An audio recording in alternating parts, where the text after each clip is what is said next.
যদি লঘু করে বলতে হয় তাহলে ওই বলতে হবে যে পাগলে কিনা বলে ছাগলে কিনা খায়। আমি ছাগল বলে বলতে পারি, কিন্তু আমি এটাকে খুব গুরুত্ব দিয়ে বলছি, কারণ এটা যতটা লঘু মনে হচ্ছে ততটা নয়। হুম আমরা আনকনভেনশনাল ওয়ারফেয়ার বা প্রক্সি ওয়ার যেটা হয়, যেটা সন্ত্রাসবাদ যেটাকে তোমরা বলো, সেই আনকনভেনশনাল ওয়ারফেয়ার বা প্রক্সি ওয়ারে হুম একটা অত্যন্ত গুরুত্বপূর্ণ বিষয় হচ্ছে ডিসেপটিভ স্ট্র্যাটেজি। হুম তোমাকে দেখাবে এক জিনিস, করবে আরেক জিনিস। হুম এক নম্বর, আমার মনে হয় এই যে লম্ফ গুলো হচ্ছে, হুম তাতে কি হচ্ছে যে এখন লোকের 90% পশ্চিমবঙ্গের মানুষ বা ভারতের মানুষ বা যারা এই ঘটনাগুলোর সঙ্গে নজর রাখছে, তাদের ফোকাস কোথায় চলে গেছে, হুম যে বাংলাদেশ ভারত আক্রমণ করবে। কতগুলো কয়েকজন বৃদ্ধ প্রাক্তন সেনানীকে দিয়ে বলানো হচ্ছে যে 4 দিনে কলকাতা দখল করবে, নাকি 4 ঘন্টায় কলকাতা দখল করবে, হোয়াটএভার। হুম মানুষ ওটা নিয়ে আলোচনা করছে। হুম মানুষ এই জিনিসটা নিয়ে আলোচনা করছে না যে বাংলাদেশে প্রথমবারের মতো প্রকাশ্যে গত 1 সপ্তাহ 10 দিন ধরে আল কায়দা এবং দায়েশের পতাকা দেখা যাচ্ছে। দায়েশ মিন্স ইসলামিক স্টেট, ISIS। হুম এদের পতাকা কিন্তু প্রত্যেক কটা মিছিলে দেখা যাচ্ছে। হুম এই ইন্ডিকেশনটা বলছে আল কায়দা, জৈশ-এ মোহাম্মদ, দায়েশ এরা এত বছর ধরে গত 2-3-4 বছর ধরে বাংলাদেশে ধীরে ধীরে তাদের জমি প্রস্তুত করেছে। হুম তারা ততক্ষণ প্রকাশ্যে আসেনি যতক্ষণ জমি প্রস্তুত হয়ে যায়নি। হুম এই যে প্রকাশ্যে আসছে, তার ইন্ডিকেশন হচ্ছে তাদের জমি প্রস্তুত হয়েছে, এবার তারা সরাসরি বাইরে বেরিয়ে আসছে। হুম নাও এই জায়গাতে ওরা একটা ডিসেপটিভ স্ট্র্যাটেজি খেলছে, যে লোককে প্রতারিত করছে বা যেটাকে বলা হয় ধোঁকা দেওয়া। হুম এই কতগুলো বৃদ্ধ মানুষকে দিয়ে রাজপথে নামিয়ে দিল, 2-1 পলিটিশিয়ানকে দিয়ে লাফালাফি করিয়ে দিল যে 4 দিনে কলকাতা দখল করব, দিল্লি দখল করব, আমেরিকা, এবং জানে তার রিপার্কেশনটা কি হবে। লোকে হাসাহাসি করবে, ওই নিয়ে কাউন্টার, আমাদের দিক থেকে কিছু লোক মাসল ফোলাবে, হুম এইসব চলবে। আসল যে ধীরে ধীরে প্রকাশ্যে এসে যাচ্ছে আল কায়দা বা দায়েশ, সেটা লোকের মধ্যে চর্চার বিষয় হবে না। হুম সন্ত্রাসবাদী সংগঠন সব থেকে বেশি ভয় পায় সেটা হচ্ছে যে তাদের বিরোধী শক্তি বা সাধারণ মানুষের মধ্যে তাদের অ্যাক্টিভিটিস নিয়ে যদি চর্চা শুরু হয়, অ্যাক্টিভিটিস শুরু হওয়ার আগে। হুম এবং সেটা কিন্তু এখন এই প্রক্রিয়াটা এরা ফলো করার চেষ্টা করছে, 1 নম্বর। দ্বিতীয় আরেকটা ব্যাপার হচ্ছে, যেটা রাজনৈতিক একটা অ্যাঙ্গেল রয়েছে। বাংলাদেশের অর্থনৈতিক অবস্থা ধ্বংস হয়ে গিয়েছে। হুম এটা এমন নয় যে সে ধ্বংসটা গতকাল হয়েছে। শেখ হাসিনা বাজারেরও শেষ 4-5 বছর ধরে অর্থনীতি ধীরে ধীরে ভাঙতে শুরু করে গত 6-7 মাস 1 বছর ধরে এটা একদমই তলানিতে চলে গিয়েছে। হুম মানুষ যখন মোহাম্মদ ইউনূসকে দেখেছে বা তাদের এই অন্তর্বর্তীকালীন অবৈধ বা সাংবিধানিক সরকারের প্রধান উপদেষ্টা হিসাবে, হুম মানুষের একটা ধারণা ছিল যে উনি যেটা খুব ফুলিয়ে ফাটিয়ে বলতে থাকেন যে স্মল ফাইন্যান্স দিয়ে আমি মানুষের চেহারা বদলে দিয়েছি, জীবন বদলে দিয়েছি, প্রত্যেকটা মানুষকে আশা করতে শুরু করেছিল আমাদের জীবন বদলে যাবে। হুম এটা সম্ভব তো হয়নি, বরং বাংলাদেশের অর্থনীতি আরো ভয়ঙ্কর অবস্থায় চলে গিয়েছে। হুম মোহাম্মদ ইউনূস খুব ভালো করে জানেন যে আমি অর্থনীতির চাকা ঘোরাতে পারবো না। হুম এবং শুধু মোহাম্মদ ইউনূস বলে না, সারা পৃথিবীতে যেখানে অর্থনৈতিক অবস্থা ধ্বংস হয়ে যায়, মানবাধিকার ধ্বংস হয়ে যায়, মানুষের ন্যূনতম জীবনযাপনের যে ব্যবস্থাগুলো চলে সেগুলো যখন মানুষ পায় না, তখন সেই দেশের সরকার বা রাষ্ট্রপ্রধান বা রাষ্ট্রের শক্তি তারা চায় যে এমন কোন ইস্যু, যে ইস্যুতে সাধারণ মানুষ বাকি জিনিস ভুলে যাবে। আমি পেটে না খেতে পারি, আমি ওই জিনিসটা নিয়ে লাফালাফি করবো, যেটাকে বলা হয় সব থেকে বড় দেশপ্রেম বা ধর্মপ্রেম বা জিঙ্গোইজম। হুম এই জিঙ্গোইজমের সঙ্গে যদি তুমি ধর্মটা মিলিয়ে দিতে পারো, কিন্তু লোকে আপাত ভাবে ভুলে যাবে যে তাদের জীবন ধারণের উপায় নেই। বাড়িতে ফিরে গিয়ে আমি ওই 200 টাকা বা 100 টাকা জোড়া ডিম আর 300 টাকা কিলো পেঁয়াজ তো পাবো না, তাহলে আমাকে শুধু নুন ভাত খেতে হবে। কিছুদিন পরে সেই নুনটা আসা বন্ধ হয়ে যাবে। হুম ভারতবর্ষ থেকে আয়োডিনটা যায় বলে বাংলাদেশে নুন তৈরি হয়।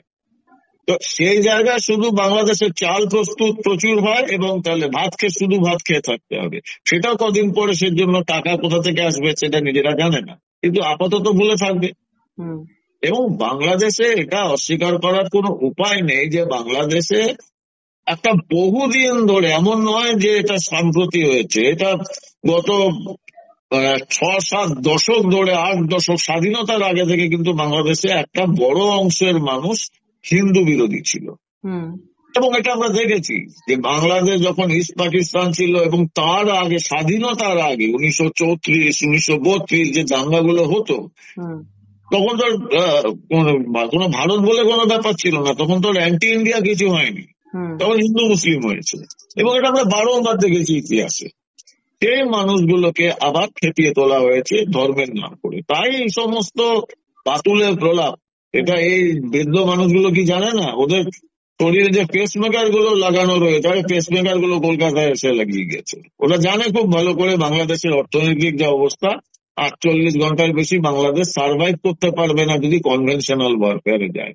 আমি ওই নিয়ে চিন্তিত নই। বাংলাদেশ ওই কনভেনশনাল ওয়ারফেয়ারের দুঃস্বপ্ন কিন্তু এরা দেখে না।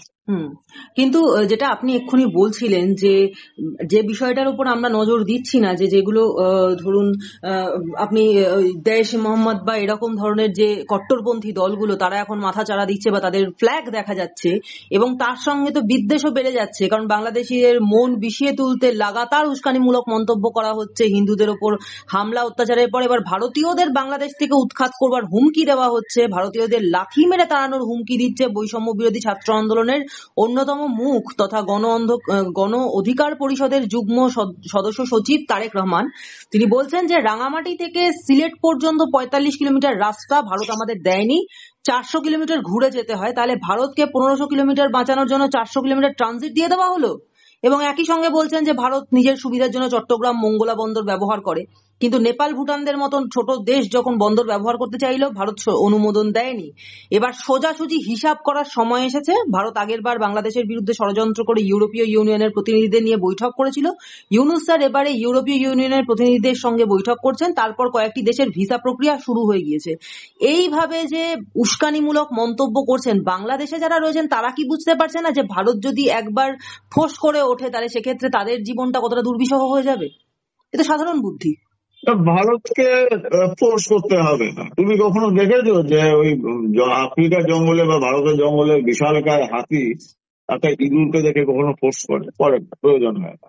ইঁদুর যদি বুদ্ধিমান হয় হাতির চলার রাস্তায় দাঁড়াবে না, আর যদি বুদ্ধিমান না হয়, যদি নিজেকে বীর বিক্রম মনে করে, তাহলে হাতির পায়ের তলায় মাটিতে মিশে যাবে। ব্যাপারটা হচ্ছে যে চট্টগ্রাম কক্সবাজার নিয়ে কথা বলছে, চট্টগ্রাম কক্সবাজার কতদিন বাংলাদেশের মধ্যে থাকে সেটাই দেখার। আমার তো বিশ্বাস যে হয় নতুন বছরের শুরুতেই, মানে মাস 2-3 মধ্যে থেকে কিন্তু চট্টগ্রাম কক্সবাজার বেরিয়ে যাবে। যেরকম ভাবে আরাকান আর্মির সামনে বাংলাদেশের একটা বিপুল আয়তনের জমি বেরিয়ে যাচ্ছে, এবং ওরা জানে না হাউ টু কন্ট্রোল। বাকি লাফালাফি ছেড়ে দিক, ওরা ভারতবর্ষ দখল করবে সেটা তো পরের প্রশ্ন, আগে নিজেদের চট্টগ্রাম কক্সবাজারকে বাঁচিয়ে দেখায়। যেরকম ভাবে চট্টগ্রাম কক্সবাজারের মানুষ যেরকম ভাবে তাদের স্বায়ত্তশাসন বা সার্বভৌমতা বা নিজের স্বাধীনতার জন্য এগিয়ে আসছে, নিজেদের মানবিক অধিকার, মৌলিক অধিকারগুলো রক্ষা করবার জন্য যেরকম ভাবে তারা বিদ্রোহ ঘোষণা করছে, সামলানোর ক্ষমতা নেই মোহাম্মদ ইউনূসের। আর এটাও ঘটনা যে যদি চট্টগ্রাম কক্সবাজার এলাকার মানুষ যেরকম ভাবে এগিয়ে আসছে বা স্বাধীনতা চাইছে নিজেদের মানবিক অধিকার রক্ষা করার জন্য, সম্ভবত ভারত সরকার যথাযোগ্য সময়ে সেই অধিকারের লড়াইকে মর্যাদা দেবে। আর তা যদি দেয়, বাংলাদেশ আগে ভেবে নিক চট্টগ্রাম কক্সবাজারকে কি করে রক্ষা করবে, তারপর ভারত অধিকার করা বা ভারত দখল করার স্বপ্ন দেখবে। দীপাঞ্জন দা, এই যে বাংলাদেশে যে ঘটনা ঘটছে তাতে কিন্তু ঘুরে ফিরে আসছে পাকিস্তানের নাম। কারণ পাকিস্তান যদি জঙ্গিদের স্বর্গরাজ্য হয় তাহলে তাদের শাখা হিসেবে বাংলাদেশকে যদি এখন দেখানো হয় আঙুল তুলে যে এটাই হচ্ছে শাখা, তাহলে খুব একটা ভুল হবে না, এমনটাই মত আন্তর্জাতিক বিশেষজ্ঞ মহলের। এবং কূটনৈতিক লড়াইয়ে বারবার ধাক্কা খাওয়ার পর পাকিস্তান এখন ব্যাকডোর ধরতে চাইছে, যে ব্যাকডোরের নাম বাংলাদেশ। এবং বাংলাদেশ যারা চরম অকৃতজ্ঞ তারা সেই পাকিস্তানের মন্ত্র পেয়ে নিজেদেরকে বুদ্ধিমান ভাবতে শুরু করেছে এবং ভারতকে যাতে আরো বেশি সমস্যায় ফেলা যায় তার জন্য জঙ্গি প্রশিক্ষণ, অস্ত্র দিয়ে অকাতরে সাহায্য করছে বাংলাদেশকে পাকিস্তান। তাতে বিশেষজ্ঞরা বলছেন যে যত নষ্টের গোড়া সেই আইএসআই, এবং এই আইএসআই একটা সময় যেটা জানা গেছিল যে বঙ্গবন্ধু মুজিবুর রহমানকে হত্যার পেছনে হাত ছিল এদের, এবং দেখা যাচ্ছে এখন যা পরিস্থিতি তাতে সেই পাক গুপ্তচর সংস্থাই বাংলাদেশের কার্যত নিয়ন্ত্রক হয়ে উঠেছে। যে পাকিস্তান তাদের স্বাধীনতার পথে কাঁটা হয়ে দাঁড়িয়েছিল, সেই দেশের জন্য এখন দরদ উথলে উঠছে বাংলাদেশের। এবং শেখ হাসিনার বিদায়ের পর কয়েকটা ঘটনা যদি দেখা যায়, তাহলে সেক্ষেত্রে বোঝা যায় যে দেউলিয়া পাকিস্তান নিয়ে বড্ড গদগদ হয়ে পড়েছে বাংলাদেশ। প্রশ্নটা এইখানে যে বাংলাদেশের সঙ্গে হাত মিলিয়ে কি কোনো লাভের লাভ হবে পাকিস্তানের, নাকি আবারও সেই বাংলাদেশ এবং পাকিস্তান দুটোই একেবারে বিধ্বস্ত হয়ে পড়বে?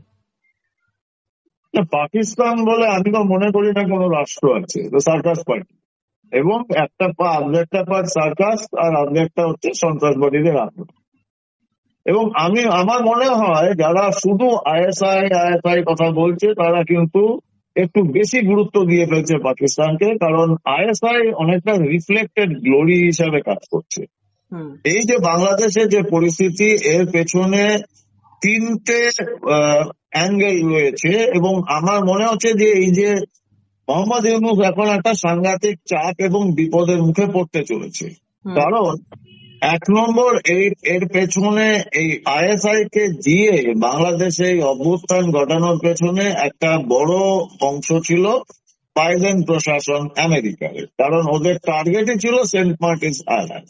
এবং বাংলাদেশের তাদের বিভিন্ন কর্পোরেট হাঙ্গরদের ঢুকিয়ে বাংলাদেশের যে প্রভূত ন্যাচারাল রিসোর্সেস, প্রাকৃতিক সম্পদ, সেটাকে লুট করা, যেটা আমেরিকা চিরকাল করে এসেছে।